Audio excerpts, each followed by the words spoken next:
You are looking at the KnitKing AM3 book, and it includes in it this sock design, which is a classic flat knitted sock.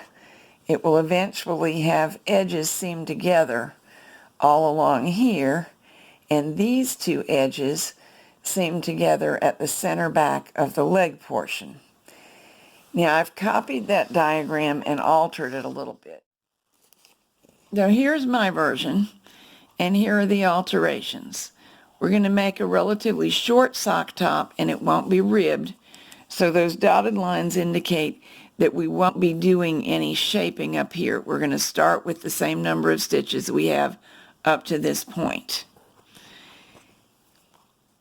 Back at the top, we'll knit a little hem, knit straight on all the stitches for the entire sock. These squiggly lines mean we will remove 1/4 of the stitches on the left and 1/4 on the right onto waste yarn. We will then be working on half of the remaining stitches. We'll knit the top of the foot, shape the toe. This part ends up beneath the bottom of the foot. We'll knit the sole, shape the heel in the same manner as the toe, and scrap off. In other words, remove onto waste yarn. And eventually, everywhere you see these squiggles indicating scrapping off, this area will be grafted to this area. Because these edges will be seamed together, 1/4 plus 1/4 will equal half the stitches to be grafted to the other half. So it adds up okay. Here are the numbers I'm working with. I want a sock with an 8-inch circumference, and I am getting 8 stitches per inch. So I multiply the two together, and we need 64 stitches for the sock. If it was not a multiple of 4, it would be a good idea to either round up or down to get a multiple of 4, because that works best for this design. I'm getting 11 rows per inch, foot length of 9. Multiplying that out means 99 rows. I really want an even number of rows, and because this yarn stretches and tends to dry in more and more as it is washed and worn, I'm going to round up rather than down for that one row. So that's the total foot length. Now, half of the foot circumference is something we need to know, because we will be knitting these sections on only half of the foot circumference. That's 32 stitches with my numbers, or half of whatever your total was. And that means that 1/4 of the stitches is 16. 16 plus 16 equals 32. So that's what we'll be scrapping off there. Now, on to thinking about the short rowing. We're working on half of the stitches for the whole sock once we start short rowing. That is the normal way in any sock pattern. You don't short row stitches for the sock front, top of the foot, only those for the back to create the heel, and the toe and the heel are made alike. Typically, you divide whatever stitches you are using. Let's see, this is our expanse of stitches.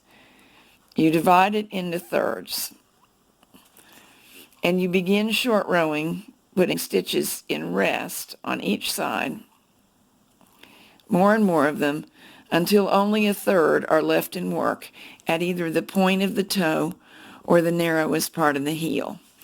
Now, because 32 is the number I've got, I can't do exactly precisely half. I should have said 1/3. I can't do exactly precisely 1/3, because that would be 33 stitches or 30, one or the other, and I have 32. And I am more committed to the 32 than I am to the 1/3. In my case, and for many people, especially if you have a high instep or a narrow heel or a slender ankle to the shape of the rest of your foot, it's best to go ahead and short row in the extra. In other words, leave 10 here. So what's going to work best for me, and I recommend when in doubt to go this way, is to short row in to the point that a little bit over a third are in hold on each side if you can't achieve precisely a third. In this case, that will mean 11 in hold, 10 still in work, and 11 in hold. Every time a stitch goes into hold, it consumes a row. So we add this 11 and this 11 together, and we know that 22 rows are spent short rowing in, or making the heel or toe narrower, and an additional 22 rows are consumed short rowing out, making it longer.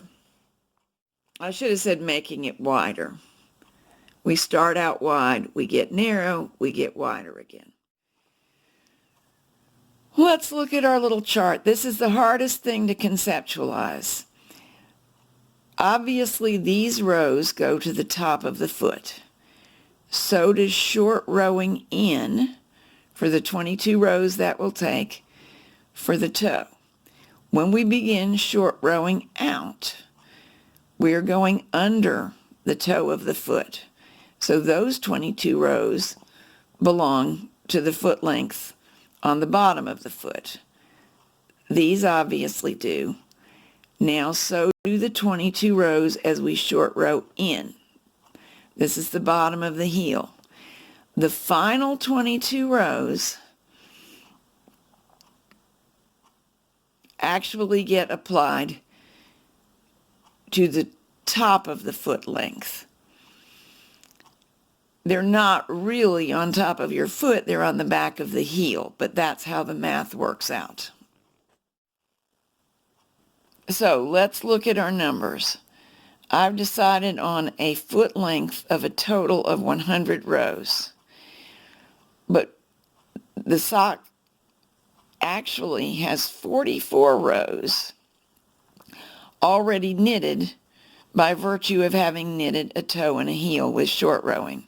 So when I subtract that from the total foot length, it tells us that both the top of the foot and the sole of the foot each need 56 rows down the straight part. So, quick review. Here's what I'm going to do. Cast on 64 stitches, knit a hem. I believe I will knit 30 more rows for the sock top. Scrap off, that's the cuff, not the top of the foot, the cuff. Then scrap off 16 on either side, leaving 32 stitches. Knit 56 straight rows. Short row in for 22 rows, reaching the tip of the toe. Short row out for 22 rows, starting under the foot. Knit 56 straight rows. Short row in for 22 rows, getting to the narrowest part of the heel. Short row out for 22 rows until all 32 are back to work, and scrap off. Let's do it. So let's begin a sock. I've already knitted one of this pair because I thought it might help you to start with a finished sock to visualize. The center back seam that you're looking at started out as the edges of the work all the way to the left and right of 64 stitches. And I want to point something out to you. We have a genuine number 0 needle. So to get 64, your quick thought is I need 32 on each side. But in fact, you do not need 32 on either side of 0. You need 31 on one side of 0 because 0 counts 2. It's a whole needle. So I'm working with 32 left to 31 right, and that should be correct. Now I'm going to E-wrap all the needles involved. I've started with a loop on the leftmost needle. You can E-wrap going either direction. I normally put my finger on top of the needles when wrapping, but to keep it out of your way so you can see what's going on, I'm putting it on the bottom. cursive letter E around each needle a little bit loosely, remembering that the carriage has to knit through these loops. Carriage, of course, is the same as cambox. It's just that carriage is what I'm used to saying, so you'll catch me saying it again. All the way across we go. See you when I'm there.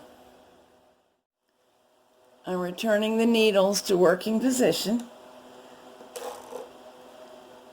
and we'll start knitting across.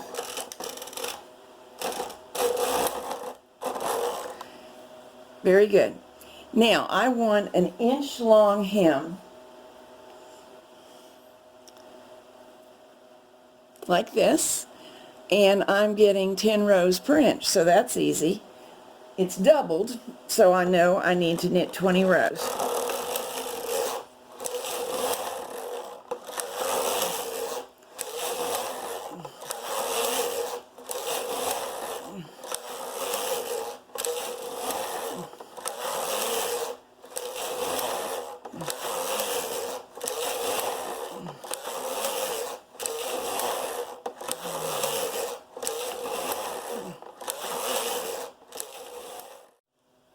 Now we need to hang these initial E-wraps on the working needles. You can either use your tool, which is traditional, lift and hang. If you get good at it, you can sometimes learn to use a multi-prong tool to do this, or an alternate method. Run along using your finger and thumb to unroll the edge and just pop that E-wrap on. Whatever you prefer, just get one E-wrap on each working needle and work all the way across. This is called hanging a hem, and it's hung, but we've made things harder on the machine by putting multiple layers on, and some of them are stiff. So I'm going to do two things to help the machine. One is that by pulling the stitches all the way through, I've done half the work for the carriage. Naturally, I've got to move the needles back to working position for the carriage to be able to knit from here. But now it only has to pull the stitch through. It doesn't have to push it through. I've done half the work, in other words. We're over here. Let me try to get where you can see the carriage itself. I'm using stitch size 7. The other thing that I'm going to do to help the machine and the eventual look of the sock is go up to stitch size 10 for this one row. It will create less of a bump right here to make this one row a little looser, because the effect of all this extra yarn on that row is to make it tighter. So let's see how I do.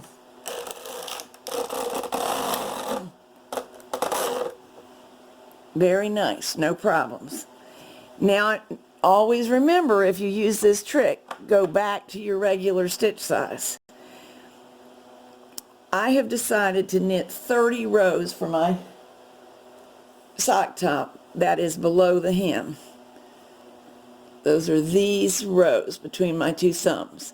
So that's just straight knitting. I will do that now.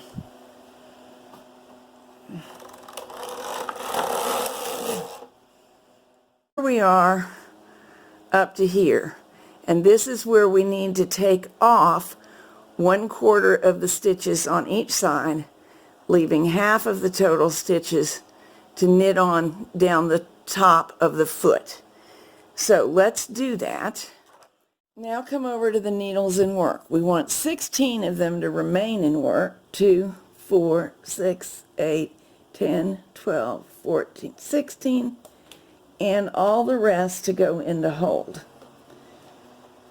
This is how we will safely get stitches out of the work. 2, 4, 6, 8, 10, 12, 14, 16. I always think it's worth the time to double check. And just a few rows. I usually knit about 10 of waste yarn here.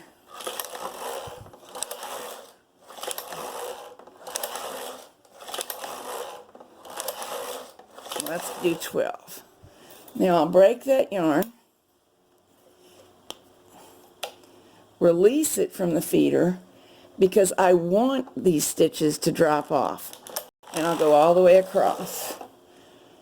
Now that bright green yarn is going to safely hold our live stitches for when we next want them. Now put another quarter of the stitches back into work. 8, 10, 12, 14, 16. And thread the carriage up. And I'm going to make a suggestion. Most of the time when you have loose yarn tails, they knit on in just fine. But sometimes they don't. They cause the first stitches to miss. So since this is going to be removed anyway, there's no need to get worried about it. Just anchor it with an extra handmade stitch there. What I'm doing now that you can't see is pulling the slack out of my waste yarn where it fed out of the bowl.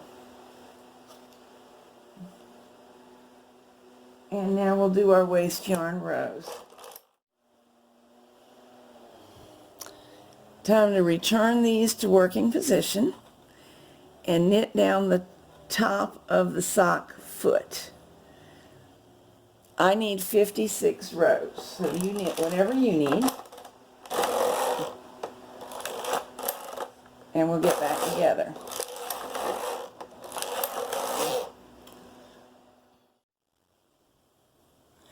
Now, you do not have to do what I'm about to do, but I'm going to change yarns so that my heel and toe will be a little bit different from the rest of the sock. And my reason could be a design feature. By the way, I'm going to unthread this, but just drop the ball, because this yarn tail does not have to be cut right now. I'll show you why in a minute. But I'm going to use this. It will make slightly contrasting heels, and I could do something crazy like a completely contrasting heel. My reason this time, though, is I'm not positive I have enough of the main yarn to finish the socks, and I don't like to waste nice sock yarn. So I'm threading up. I'll fix this so you can see it a little better. Therefore, contrasting toes and heels are stretching my yarn, and if I don't quite make it, I'll fudge again. Now we're ready to knit our first shaped area, that's the sock toe. Knit across, place a needle and hold. I'll show you that from a different angle next time.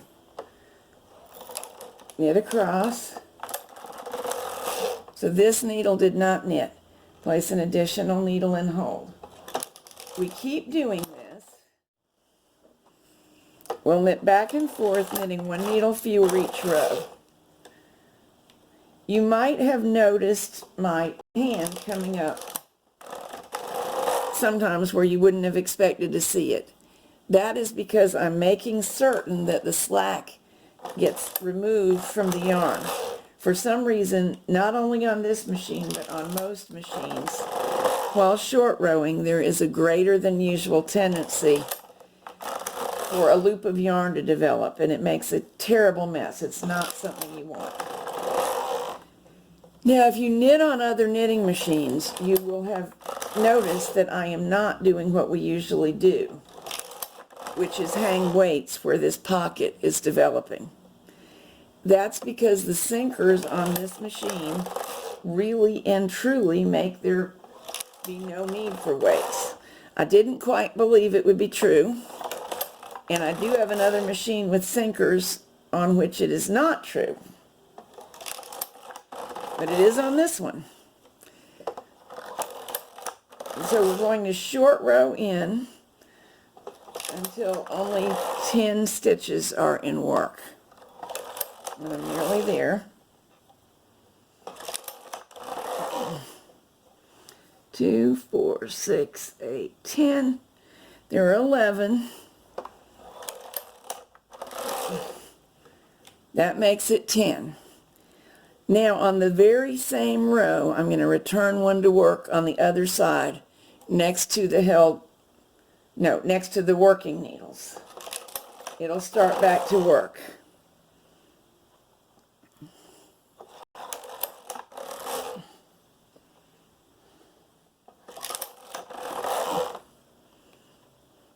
Now this is called short rowing out. The process by which the rows got shorter is called short rowing in. Nothing mysterious about that. There are 22 rows involved in the toe that lengthen the foot and 22 involved in the heel for a total of 44. Now you see how that happens. This top 22 that we're already done with, that goes with the top of the foot. The 22 that we're now working on goes under the bottom of the foot. It starts the sole. And the same is true on each heel.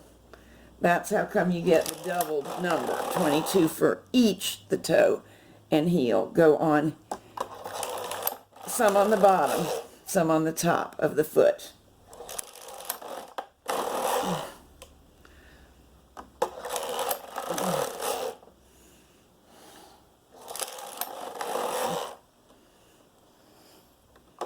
Just a couple more.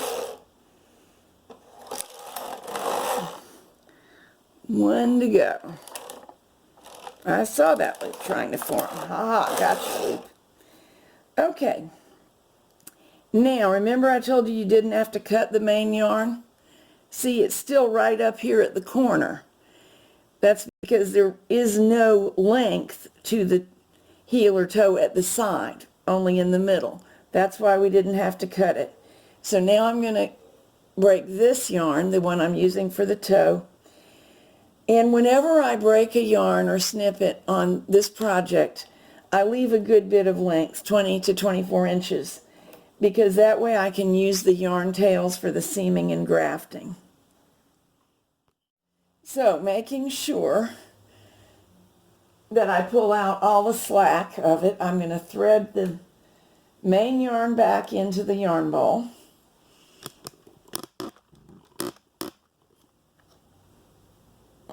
What I'll do is toss it in first, thread it up, but all this is loose from having been on the floor. So back from this last stitch, I must pull back through the yarn tensioner. Otherwise I'll have a dismaying snarl.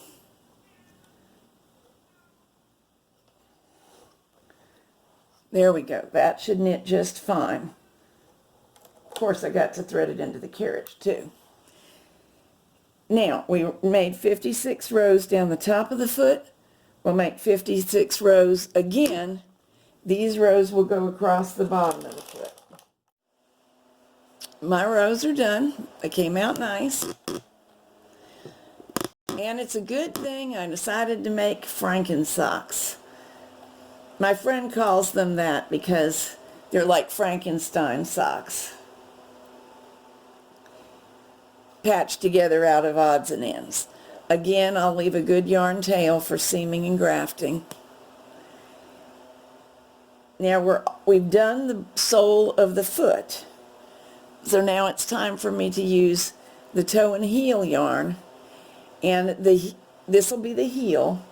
It is knitted just exactly as the toe was. Time for the last 2 rows of the heel.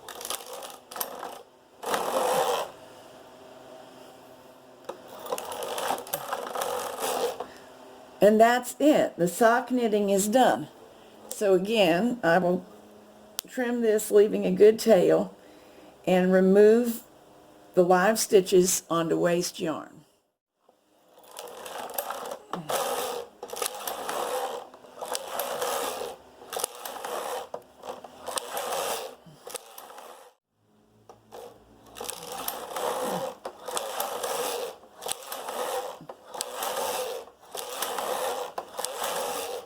just going to go ahead and use up this last little bit and then knit it right on out. It's nice to have a good sized piece of waste yarn because for the grafting it helps to be able to tuck it behind the knitting like this. Just makes it easier to control. You'll see in a minute. So there's our sock. I know, it looks horrible, doesn't it? But let's look at it more carefully. It'll come together. Hem top, a short cuff, which could, by the way, be any number of lengths. I opted to make a short one because of my yarn supply and because of not using any shaping. The seam will be in the back. Therefore, this is the sock foot top, the toe, cupping the end of the foot, going under the sole, the heel, coming up and joining. These areas will get grafted together. The top of the heel has half of the total stitches, and each of these little flaps that we took off on the side near the beginning of the process each have 1/4 of the stitches. And you see I have one drop stitch that I'll have to watch out for, but it's easily done. Not sure how I did that, but I did have that sloppy row, and that must be when it took place. There are the stitches repaired, but they're not being neatly held by the waste yarn, so I'll have to be alert to that. I could put it on a safety pin or another piece of waste yarn. Let's do that. That's handy.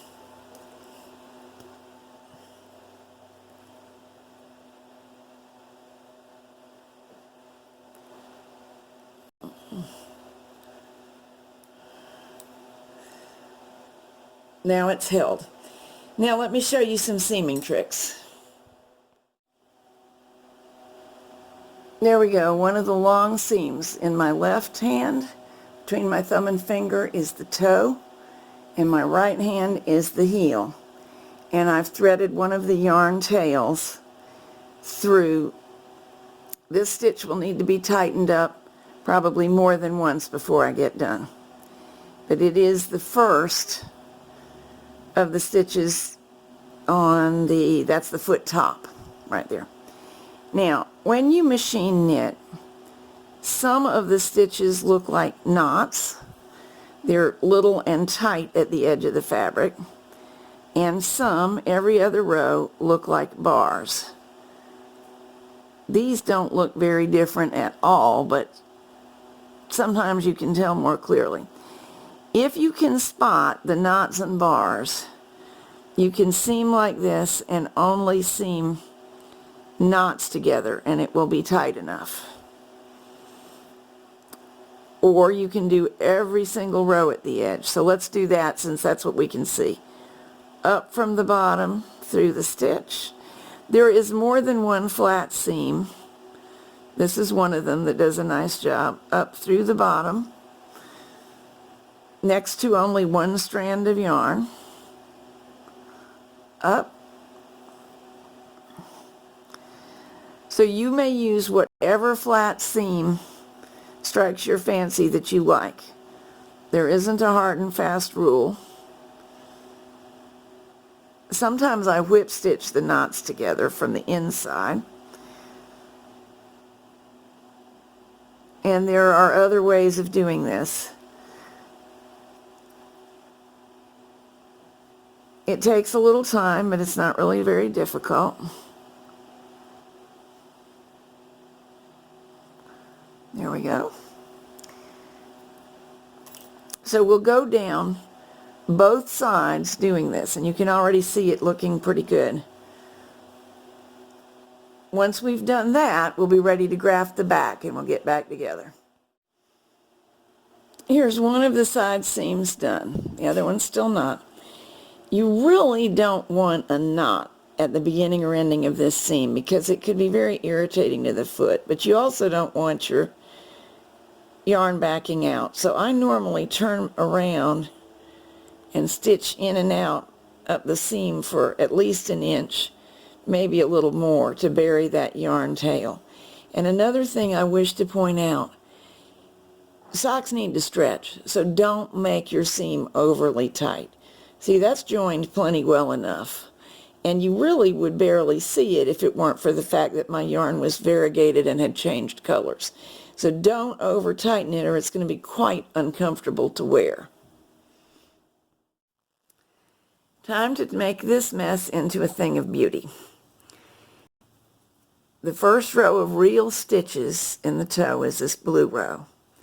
There's my blue yarn tail, and the first row of real stitches in the back of the heel is this. So I'm going to come up through the first stitch,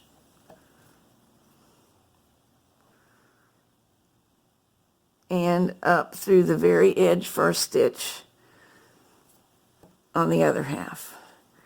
Now every stitch after that, you go down into the stitch you already stitched into one time, up into the next stitch over, down, that one's hard to find, sorry, up.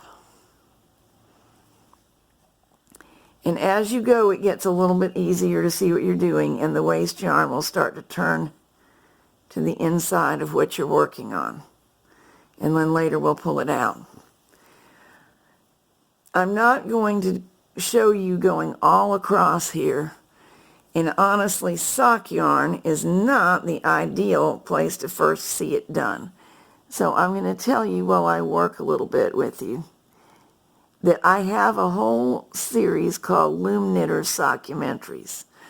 I know you're not loom knitters, but I show kitchenering on there more than once, and some of the time I'm using bulkier yarn. I know you're not going to knit bulky yarn on this machine, and this isn't a bulky pattern, but the process is the same, and the visual understanding is going to be easier to achieve looking at bulky yarn.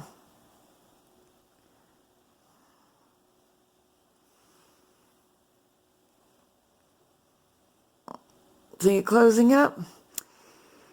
Now, to make it easier for me to hold on camera, I did not yet do this back seam, and normally I would do it first. So what I'm going to do is work up to it, and then I have to do it. And it's really not difficult to work with the seam shut. You can put your fingers in the sock top. It's no biggie. However, to do that with the camera in the way and let you have a good angle of vision at the same time is tricky. So I thought this would be a way to let you see what I was doing more easily. But in a minute, I've got to go sew that back seam and do the rest of it off camera. Remember the stitch that I dropped and picked up on a different piece of waste yarn? Here it is. I'm going to undo my loose knot that I just put in there so it wouldn't accidentally back out.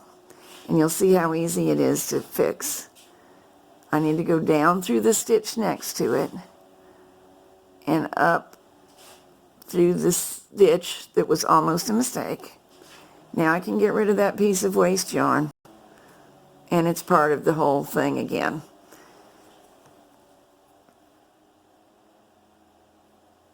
And we'll be past it in a moment.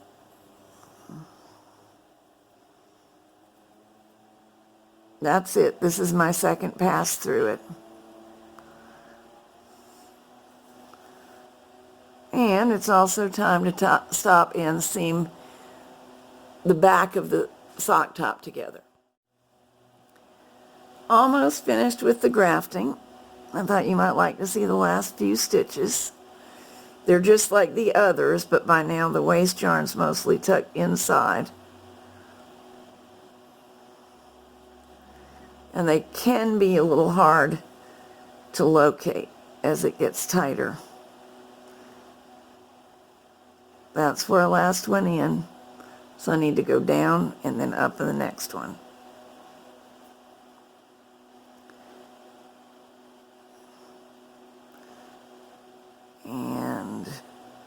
That looks like it. So I'll do what you've seen me do before.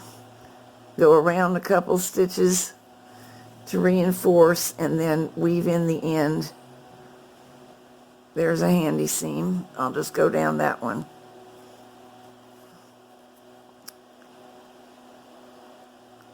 In and out a little bit to bury that yarn tail. This is what you'll want to do with all of your yarn tails, some version of weaving in so they can't back out, but they don't make bumps, and then trim them all off. Now let's look at the inside. This is where all of my waste yarn is and needs to come off. And normally, if we did everything just right, it'll simply pull out. If I caught any in my grafting or Kitchener stitches, that's the same thing, in case I didn't already mention that, it will be hard to pull out the last row. But I didn't. If that had happened, it would not be a disaster. I know about this. It was caused by a yarn flaw.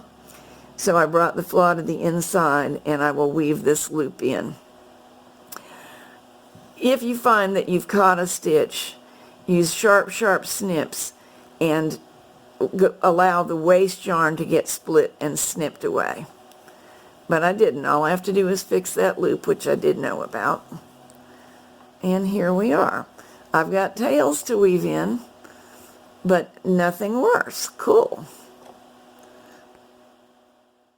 So here's my pair of socks.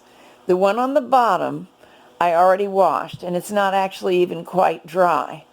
And that accounts for the difference in appearance between the two. The bumpiness goes away when you wash it and lay it out smoothly. And here's the one that has not yet been washed on my foot. I didn't want to put a damp sock on my foot, although that would be the one that would fit better. But you can see it's a pretty good fit and looks pretty good even before washing.